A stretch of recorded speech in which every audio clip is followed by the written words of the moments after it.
Olá pessoal, sejam muito bem-vindos à nossa unidade de número 1 da disciplina de Direito Processual Civil 1, a parte geral. Eu sou o professor Marcos Guzmão e vou estar com vocês aí nas próximas unidades para a gente poder trabalhar a situação do nosso processo civil aí, dessa parte inicial do código e tudo mais. Mas aí, de início, eu preciso te dizer algumas coisas. Você vai ver que a gente observando, né, o nosso CPC atual, foi aí publicado a partir do ano de 2015. E o CPC de 2015, ele trouxe algumas visões diferentes, né, para o que a gente conhece, para o que a gente pensa com relação ao processo. Isso por quê? Logo no artigo 1º, você vai ver que o legislador trouxe algumas situações ou algumas inscrições aí, dando indícios de que, a partir de então, ou seja, a partir de 2015, o processo civil passa a ter uma visão aí constitucionalizada. E o que quer dizer uma visão constitucionalizada? Ele quer dizer pra gente que processo civil, a partir de agora, tem que ser pensado observando-se as regras de processo, porém, compatibilizando com as regras constitucionais. E por que compatibilizando? Isso é uma ordem que é própria, tá? Compatibilizando o processo civil com a ordem constitucional. Porque a gente tem aí, né, todo mundo conhece, todo mundo se lembra bem, da hierarquia das normas. E quando a gente fala da hierarquia das normas, a gente precisa lembrar que a Constituição Federal, ela está no topo. E estando no topo, todos os diplomas legais, né, todo o arcabouço jurídico, arcabouço legislativo que está abaixo, deve ser, né, interpretado, analisado e visualizado a partir da Constituição Federal. Isso traz, então, para o ramo do processo civil, traz para o campo do processo civil, uma visão importante de que, a partir de agora, o processo ele não serve mais como um instrumento frio, né? Aquele instrumento que está ali só para poder operacionalizar o direito civil, né? Porque aí, quando a gente fala de processo civil, quando a gente fala de direito civil, é importante contextualizar um pouquinho isso aqui, para dizer que o processo civil ele está aqui para poder fazer o quê? Para poder dar vida, né, ao direito civil. Então eu tenho o direito civil e tendo ali o direito civil eu preciso que ele saia do papel, né? O direito civil, o direito material civil. Eu preciso que ele saia do papel e seja devidamente operacionalizado. Por isso é que nós precisamos então observar aí as regras do nosso processo, né? Ou seja, fazer o direito civil se instrumentalizar a partir do processo civil, trazendo então para essa interpretação, para essa visão, as leis, né? Na verdade, é melhor dizendo, os princípios constitucionais, as normas constitucionais.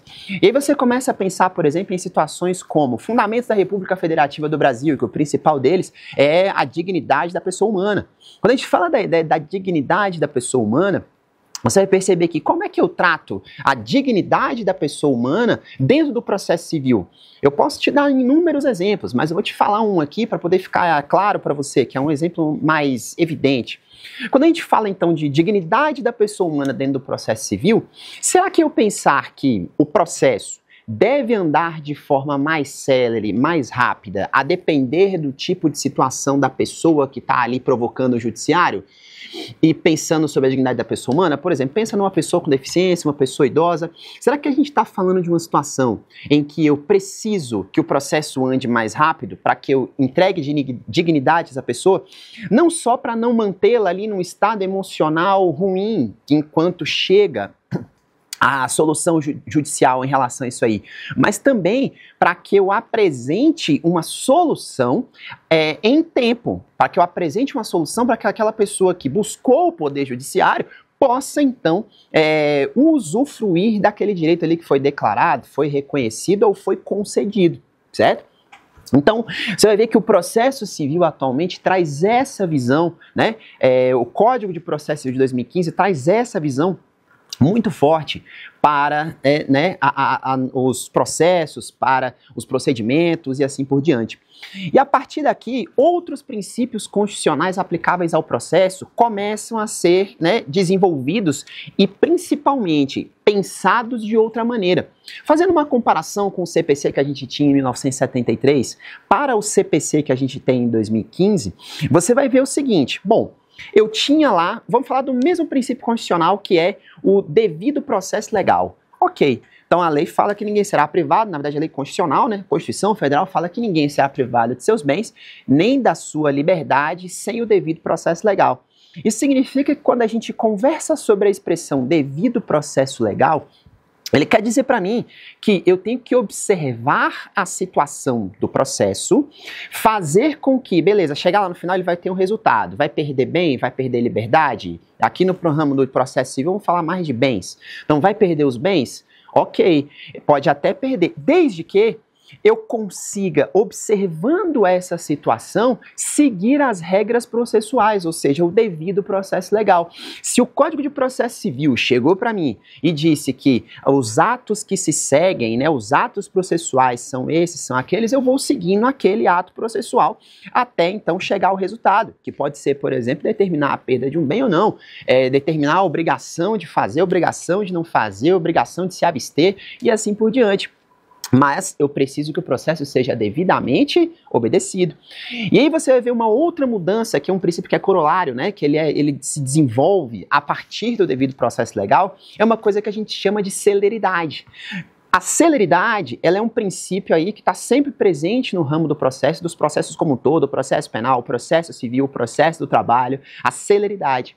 Só que veja que o CPC de 2015, né? Ele trouxe para a gente aí uma visão dizendo o seguinte, olha, a partir de então, a gente vai observar a celeridade fazendo uma ponderação com ela. Ou seja, em relação ao CPC de 2015, você vai ver que eu preciso ponderar a celeridade. Então não é a celeridade a qualquer custo, como era no CPC de 73, que eu fazia uma interpretação crua e quase que gramatical da expressão celeridade e a partir daí eu tocava o processo, né, rápido, a gente tem que chegar no final do processo e tudo mais. Só que veja bem a mudança de mentalidade do CPC de 2015, isso tudo por conta de mudanças dessas situações das normas aplicáveis, certo?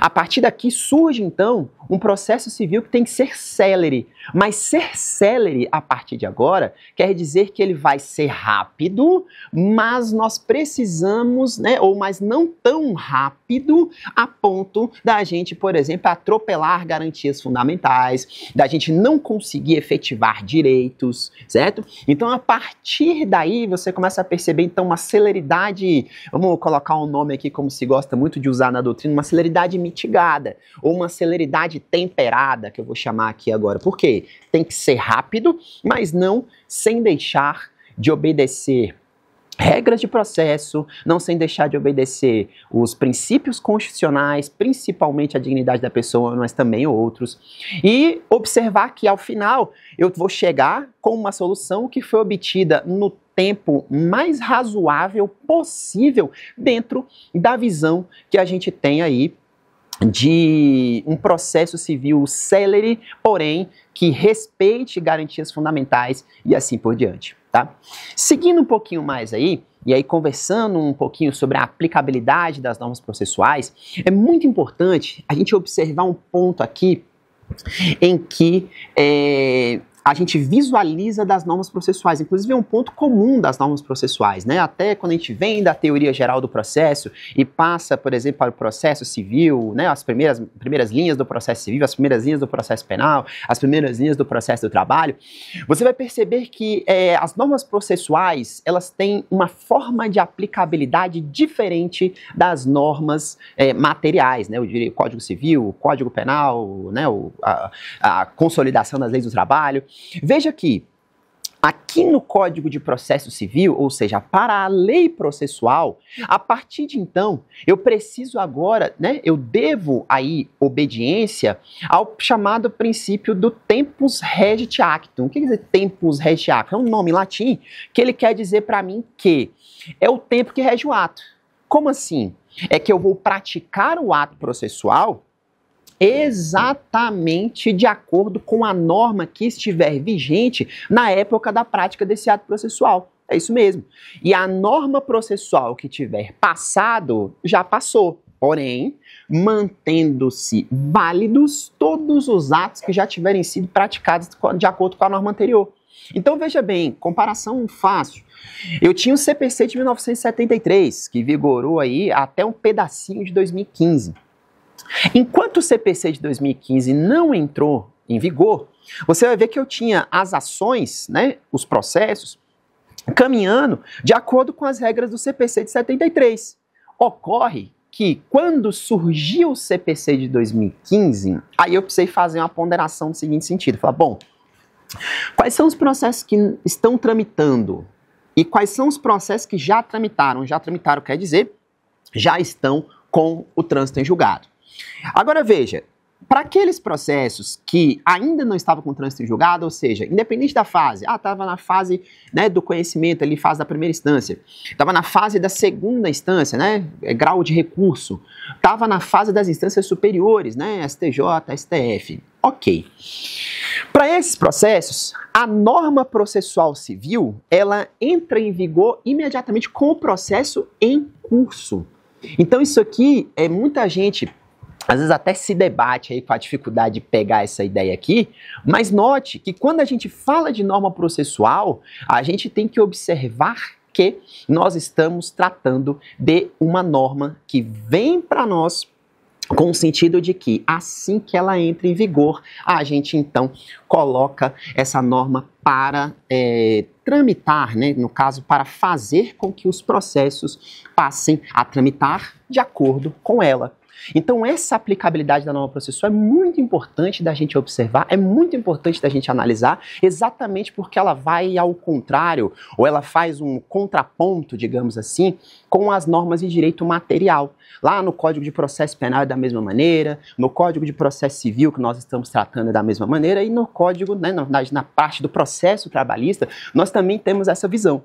Então note só que a aplicabilidade das normas processuais, a partir de então, do momento em que ela vigora, ela passa a incidir em processos que estão em curso. Essa é uma aplicabilidade das normas processuais, certo? Lembrando, os atos que a gente já praticou no processo, a gente então mantém válidos, certo? Atos decisórios, a gente não vai refazer o processo, até por uma questão de economicidade, certo? Agora, aqueles atos que serão praticados dali em diante, agora serão praticados baseados na norma nova. Essa é a primeira linha que eu estou te falando em relação aos processos que estão em curso.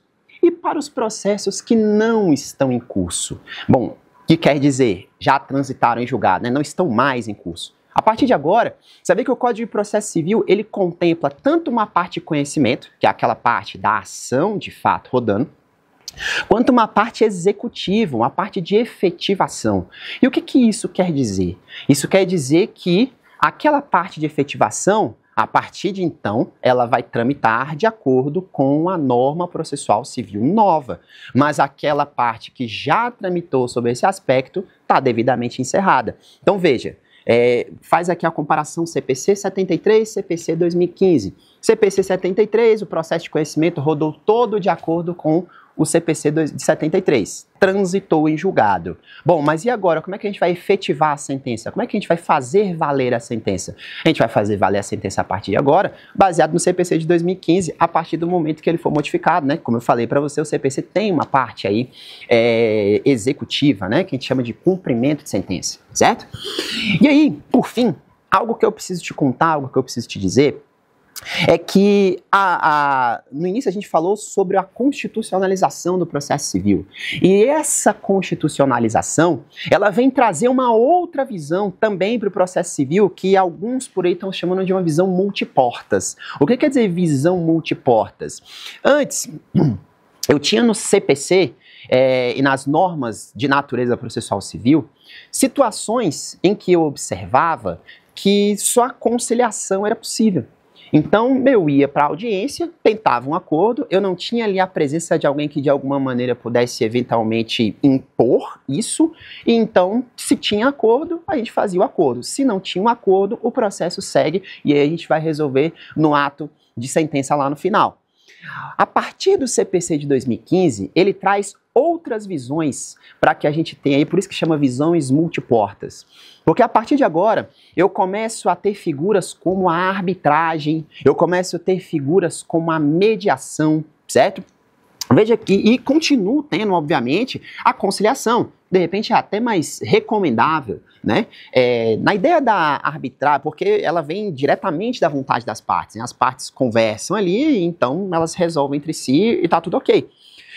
O CPC de 2015, ela coloca aí a figura do árbitro, a figura do mediador, e a figura desses dois, basicamente, claro que tem outras diferenças que os senhores vão ver no outro momento, mas basicamente eu encontro aqui situações em que o árbitro ou o mediador, eles começam a impor soluções, eles buscam soluções e falam, bom, a solução que eu tenho aqui é a seguinte, ele vai ouvir uma parte, vai ouvir a outra parte, e dali ele propõe, né, uma solução, mas é um propõe quase que impondo, né, fala, não, beleza, as partes trouxeram aqui para mim algo para que eu pudesse equilibrar, então fica na figura aqui do árbitro ou do mediador, o dever de fazer o quê? Não são a mesma coisa, tá, arbitragem e mediação são duas coisas diferentes, tá, mas no momento oportuno os senhores vão entender essa diferença.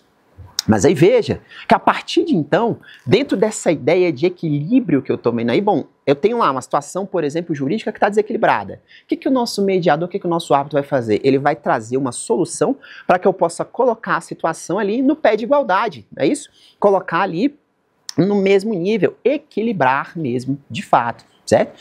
Então, essa é uma visão, como eu falei, nova, né? É uma pegada nova que vem a partir do Código de Processo Civil em 2015.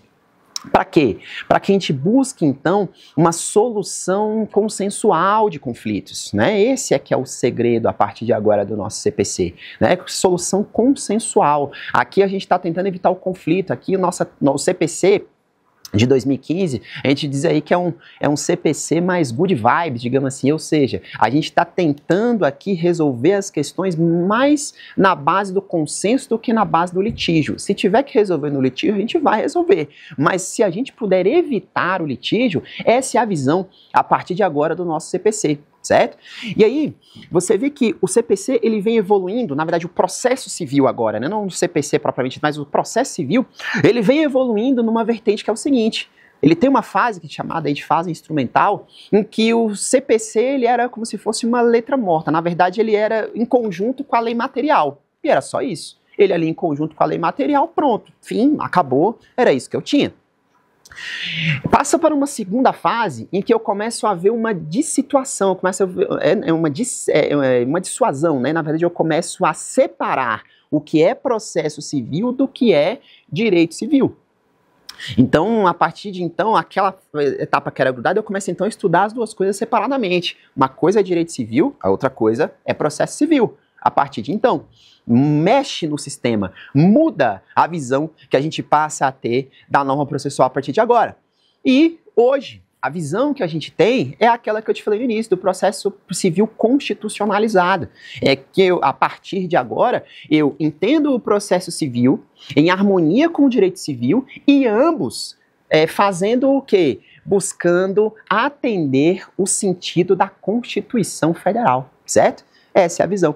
E aí surgem situações aqui, por exemplo, como buscar no processo civil a situação da paridade de armas, certo? E vale lembrar que, trazendo um conhecimento do direito constitucional, você vai ver que eu tenho lá, né, os direitos fundamentais, né? Os direitos fundamentais, a sua acepção vertical, que é os direitos fundamentais como poder limitador do Estado.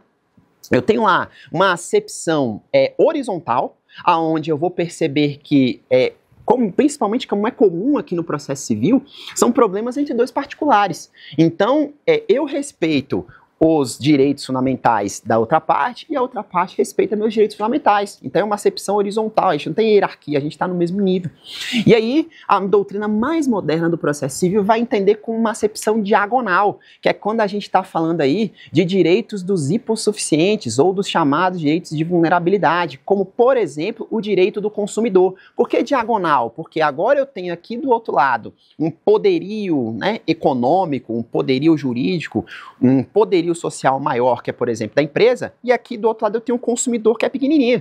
Logo, tá vendo por que diagonal? Ó, eu tenho então que buscar um processo civil que coloque aqui o particular, que é pequenininho, num nível em que ele possa, então, exercer os seus direitos fundamentais de forma plena, exercer os seus direitos fundamentais de forma eficaz Beleza? Então esses são alguns pontos que a gente fala aqui nessa unidade 1. Daqui a pouco a gente vai continuar com a nossa unidade 2, tratando de alguns outros assuntos aqui do nosso processo civil. Eu te aguardo. Até já!